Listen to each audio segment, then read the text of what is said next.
Saat kita berdiri di atas api, maka tubuh kita ini akan menyerap sifat-sifat api. Betul. Panas. Betul. Saat kita berdiri di salju atau es, tubuh kita juga akan menyerap sifat-sifat itu. Betul. Saat kita berdiri dengan Tuhan, Tuhan Maha Kasih, Maha Rahmat, maka seharusnya kita juga menginternalisasikan sifat-sifat rahmat itu di kehidupan nyata. Betul.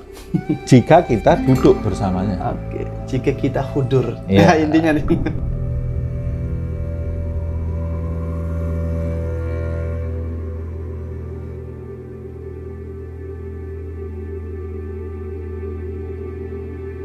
Tadi kayak banyak sekali Habib menjelaskan banyak hal terkait tentang hakikat dan rahasia sholat.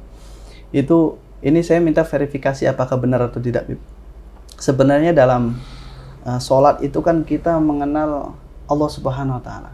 Bismillahirrahmanirrahim. Tuhan yang Maha Kasih, Maha Penyayang, rahmatnya menebar.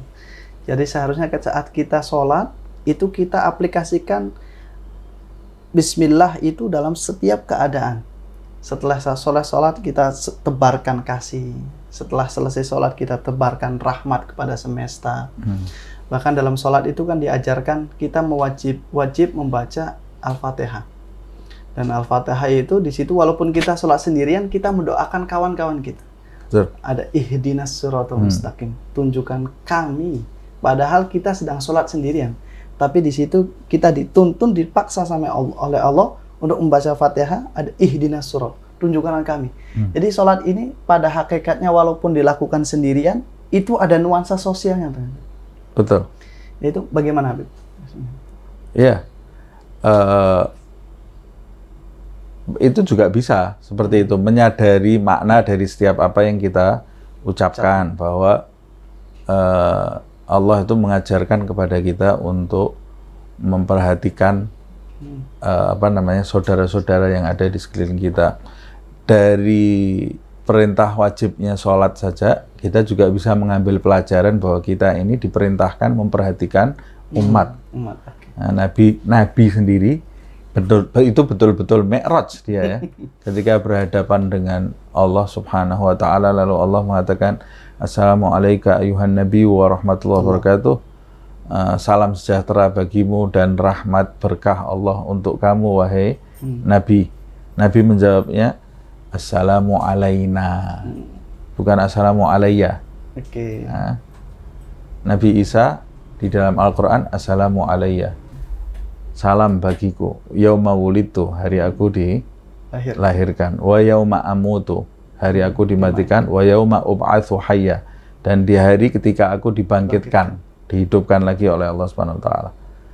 Nabi Muhammad SAW dalam kondisi perjumpaannya dengan Allah Subhanahu Wa Taala itu tidak melalaikan umat. Itu ya.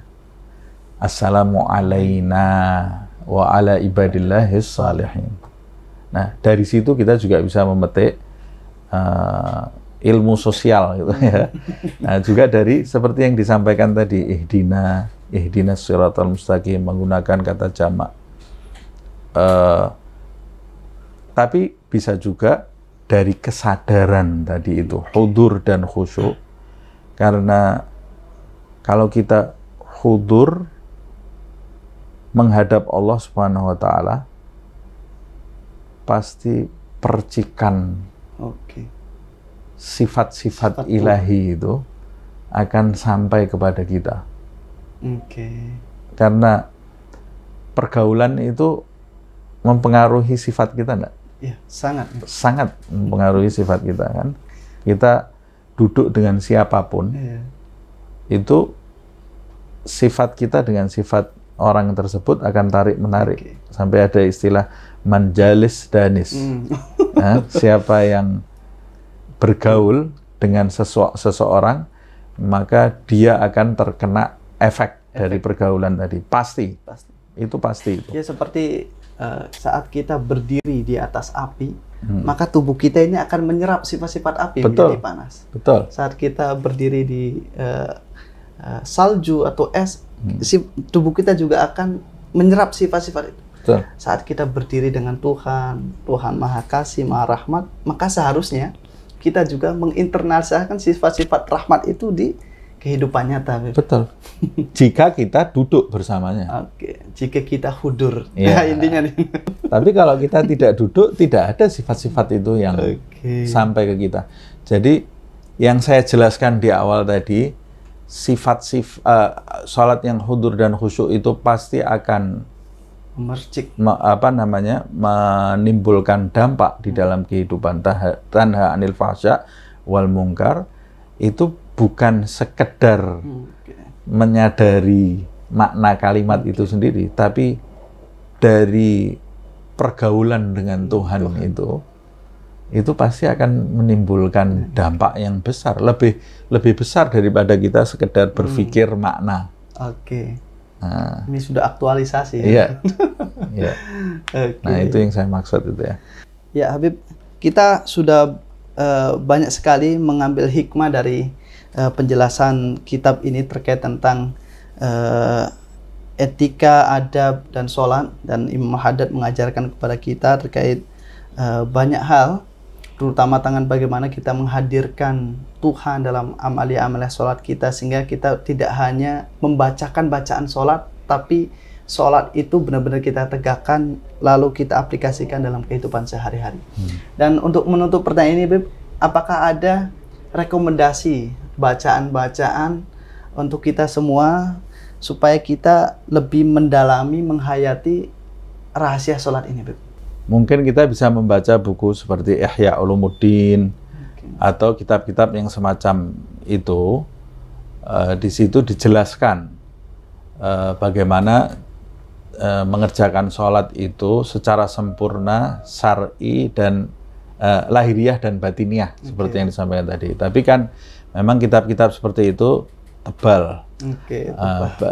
Jarang sekali orang yang berani menyentuh kitab seperti itu. Dan membutuhkan waktu berlama. Betul. Saya jadi ingat ada satu buku yang diterbitkan oleh penerbit Putra Bumi. Buku itu terjemahan dari kitab karangan Habib Hasan bin Shalih Al-Bahar, seorang yang punya kedudukan tinggi di sisi Allah Subhanahu wa taala. Dia menulis buku diberi judul Sholatul Muqarrabin. Salatnya orang-orang yang mencapai derajat muqarrabin, orang-orang yang punya kedekatan di sisi Tuhan. Nah, di dalam buku itu dia menjelaskan dari mulai sebelum sholat, takbiratul ihram, waktu membaca Al-Fatihah, sampai ruku, sujud, apa yang seharusnya kita hadirkan di dalam sholat. Hudur dan khusyuk dibahas di situ. Bukan penjelasan hudur dan khusyuk, tapi bagaimana kita ini hudur dan khusyuk di dalam sholat. Nah, kita beri judul Sholat Para Wali. Dan di buku itu ada juga penjelasan tambahan dari Habib Umar bin Muhammad bin Salim bin Hafid yang lebih memperkaya lagi. Disarah langsung sama beliau. Saya anjurkan membaca buku itu dan sangat bermanfaat. Kita hari ini sudah banyak sekali mendiskusikan tentang hal-hal yang saya kira baru bagi saya untuk mendapatkan makna asror dari sholat ini. Dan teman-teman sekalian, setelah kita diskusi bersama Habib, banyak hal yang dapat kita petik, bahwasanya sholat itu adalah media untuk kita berjumpa dengan Allah Subhanahu wa taala. Media untuk kita berkenal dengan Allah Subhanahu wa taala. Media untuk menyerap sifat-sifat Allah, kemudian kita aplikasikan, kita aktualisasikan dalam kehidupan sehari-hari, sehingga sholat kita itu sebagaimana yang dijanjikan oleh Allah, itu adalah innas sholata tanha 'anil fahsya'i wal munkar. Sholat itu adalah mencegah dari perbuatan keji dan mungkar.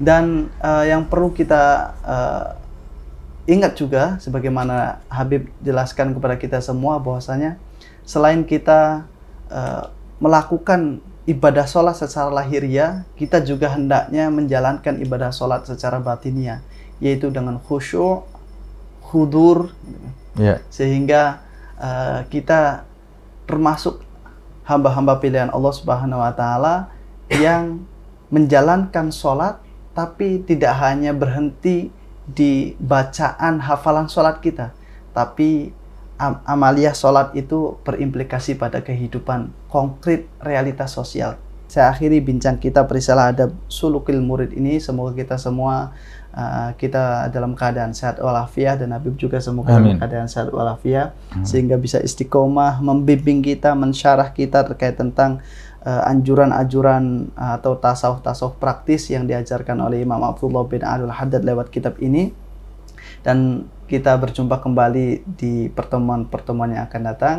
Wallahu muwaffiq ila aqwamit thoriq. Wassalamualaikum warahmatullahi wabarakatuh.